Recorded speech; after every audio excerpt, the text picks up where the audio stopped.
రొయ్య పిల్లల్లో size variation అన్నది చాలా ఇంపార్టెంట్ హెల్త్ ఇండికేటర్. అది మనం హ్యాచరీలో రొయ్య పిల్లలు తీసుకునేటప్పుడు కావచ్చు, లేదా నర్సరీలో మనం జువెనైల్స్ తీసుకునేటప్పుడు కావచ్చు, లేదా మనం డైరెక్ట్గా మన పాండ్లో సీడ్ వేసి ఫస్ట్ శాంప్లింగ్ వేసినప్పుడు కావచ్చు, మనం సైజు వేరియేషన్ అనేది నిశ్చితంగా పరిశీలిస్తాము. ఎందువల్లంటే ఇది చాలా ఇంపార్టెంట్ ఇండికేటర్. కొన్ని సందర్భాల్లో రైతులు డిఫరెంట్ ల్యాబ్లలో ఈ సీడ్ శాంపుల్ టెస్ట్కి ఇస్తూ ఉంటారు. ఒక ల్యాబ్లో ఒక విధంగా వస్తుంది, ఒక ల్యాబ్లో ఇంకొక విధంగా వస్తుంది.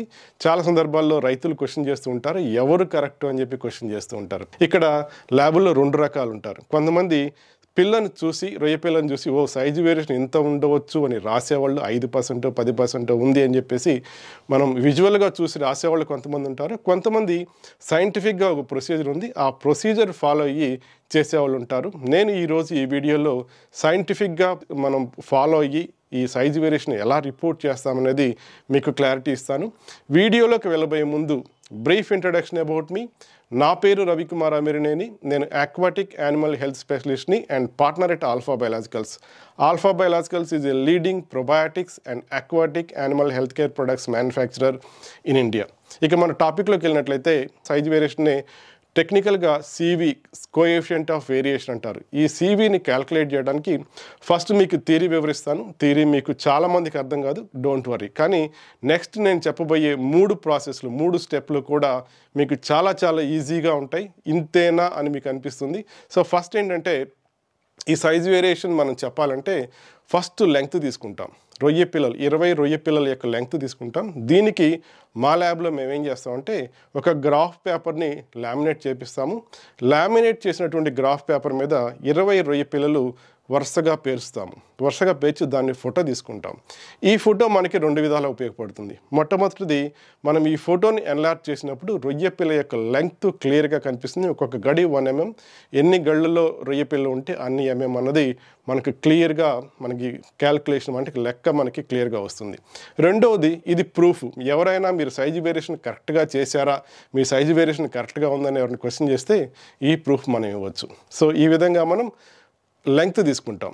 ఈ విధంగా 20 పిల్లల లెంగ్త్ మనం రాసుకున్న తర్వాత వాటి యావరేజ్ మీన్ లెంగ్త్ అనేది తీసుకుంటాం. ఈ మీన్ లెంగ్త్ వచ్చినప్పుడు రొయ్య పిల్లల యొక్క లెంగ్త్ అన్నది కూడా మనం రిపోర్ట్లో ఇస్తూ ఉంటాం.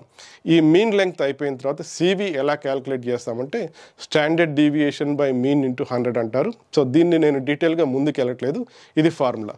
దీన్ని సింప్లిఫై చేయడానికి ఇప్పటి వరకు మా ల్యాబ్లో మేము ఫాలో అయింది ఏంటంటే, మీకు ఏదైతే ఈ రొయ్య పిల్లల యొక్క లెంగ్త్ వచ్చిందో ఈ లెంగ్త్ని ఒక ఎక్సెల్ షీట్లో ఒక ఫార్ములా చేయడం జరిగింది CVకి.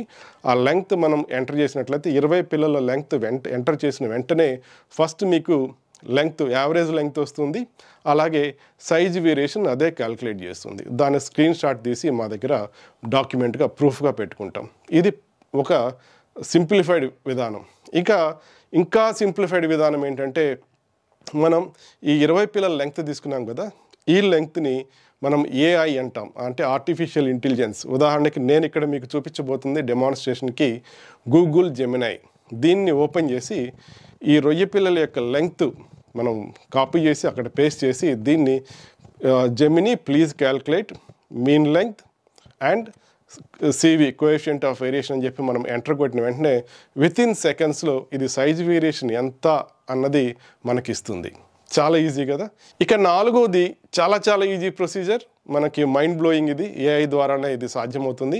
ఇంతకుముందు మనం ఫస్ట్ రొయ్య పిల్లలు గ్రాఫ్ పేపర్ మీద పెట్టి ఫోటో తీసుకున్నాం కదా, ఆ ఫోటోని జెమినీకి అప్లోడ్ చేసి Gemini please calculate average length and CV coefficient of variation అంటే వితిన్ సెకండ్స్లో, అంటే మనం డేటా ఎంటర్ చేయకుండా ఆ ఫోటోని అది తీసుకొని ఆ ఫోటో నుంచి కూడా CV ఇస్తుంది. సో చూసారా మన పనిని AI ఆర్టిఫిషియల్ ఇంటెలిజెన్స్ ఎంత ఈజీగా చేసేసిందో.